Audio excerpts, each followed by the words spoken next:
कारखान्याच्या पाठीमाग कसला एक आंबा आहे म्हणजे काय पाचे आंबा म्हणून एक शिवार आहे. पाचे आंबा म्हणून शिवार आहे. त्या शिवारात त्यांनी पूर्ण घटना घडली आणि पेत मारले पेत हाल करून ही फोटो जर बघितले काय वाटतं?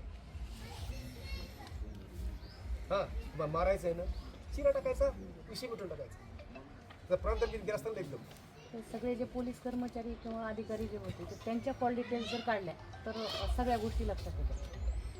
त्यांच्या कॉल डिटेल्स ह्याच्यामध्ये घ्यायला पाहिजे. आणि हे लेकरूसाठी बोललं का, लेकरू आरोपी त्यांच्या गाडीवर घेते ही एकदम सत्यच आहे, सत्य. कुठल्या प्रकारचा काय आमचा पक्षपात नाही. 15 वर्षांत तो सरपंच, त्याला गावात घर सुद्धा नाही समजायचं. ते बार्शीचे राहणार आहेत, माझे भाचे आहेत समजा. तो गेल्याला मोठा भाऊ ही बारका भाऊ. दहशत निर्माण झाली अशी की आमचं कोणी जिल्ह्यात काहीच करू शकत नाही. मराठ्याच्या माणसाला आम्ही सोडणार नाही अशी परिस्थिती तयार झालेली. जो मराठी असेल आज तर रोडवर धरून मारले, आम्ही घरात जाऊन मारू ही परिस्थिती. सगळे परिसरात काल इथं जवळपास कमीत कमी 20 गावचे लोक होते काल सगळे जमले. अशी परिस्थिती आमच्या इथपर्यंतची आहे. परळीपासून सकाळी सगळेच आले होते आणि आले होते हे ते. आता ही अशी परिस्थिती आहे. आता काही नाही तर घर नाही गावामध्ये. 5 वर्षांनी सरपंच समजा यांच्या कार्यकारणामध्ये सगळ्यांच्या सेवा करण्यामध्ये यांचं आयुष्य गेले आणि आमच्यावर अशी वेळ आहे. नाही, ओव्हरऑल सगळी स्थिती बघितल्यावर असं लक्षात येतं की प्रशासन कोणाच्या तरी हाताचं बाहुलं बनलेलं आहे. या घटनेतलं संतोष अण्णा देशमुख यांचा जो झालेला हृदयद्रावक खून आहे, हा जर पोलिसांनी ठरवलं असतं तर तो रोखता आला असता.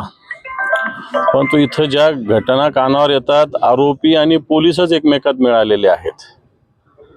इथे काही लोकांची दादागिरी मस्ती इतकी चालू आहे की पोलीस सुद्धा काही करू शकत नाही, अशा प्रकारची स्थिती आहे.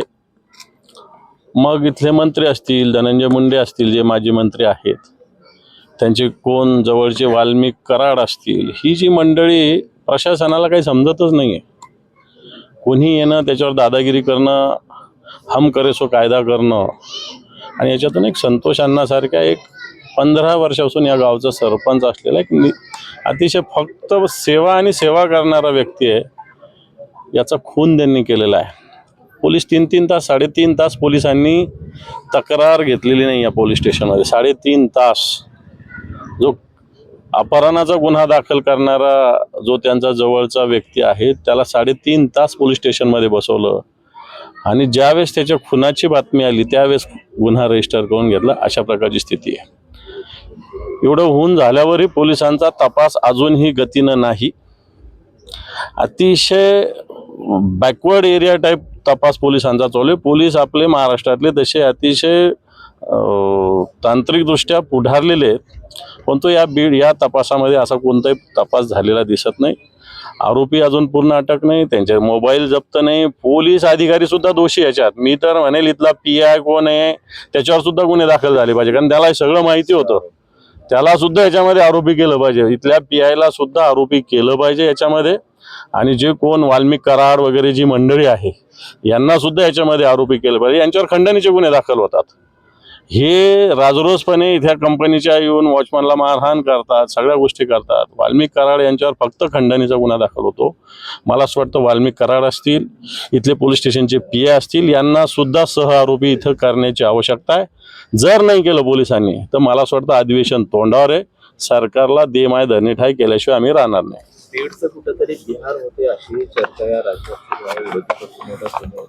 विधानसभेत काही आवाज वगैरे नाही, मी बीडला बदनाम करणार नाही, परंतु काही व्यक्तीमुळे निश्चित बीडचं नाव खराब होतं हे निश्चित आहे. कायदा सुव्यवस्थेच्या दृष्टीने निवडणुकीत सुद्धा बघितलं, उमेदवाराला मतदान केंद्रात जाऊ दिलं जात नव्हतं. पोलीस बघत होते तोंड घेऊन. पोलीस कशासाठी इथं हेच कळत नाही. मग यांच्या हातातच काट्या दिल्या पाहिजे, यांच्या हातातच बंदोबस्त दिला पाहिजे. कशाला पोलिसांनी खाकीवरती घातली पाहिजे इथली? आणि म्हणून ही दादागिरी, ही दहशत म्हणतो जनतेच्या, जर पोलिसांनी नाही मोडली तर जनतेलाच उठाव करावा लागेल. यामध्ये कुटुंबांनी एक मागणी केलेली आहे नार्को टेटची. तुमची काय मागणी राहील? वकील पण उज्ज्वल निकम मिळावा अशी मागणी.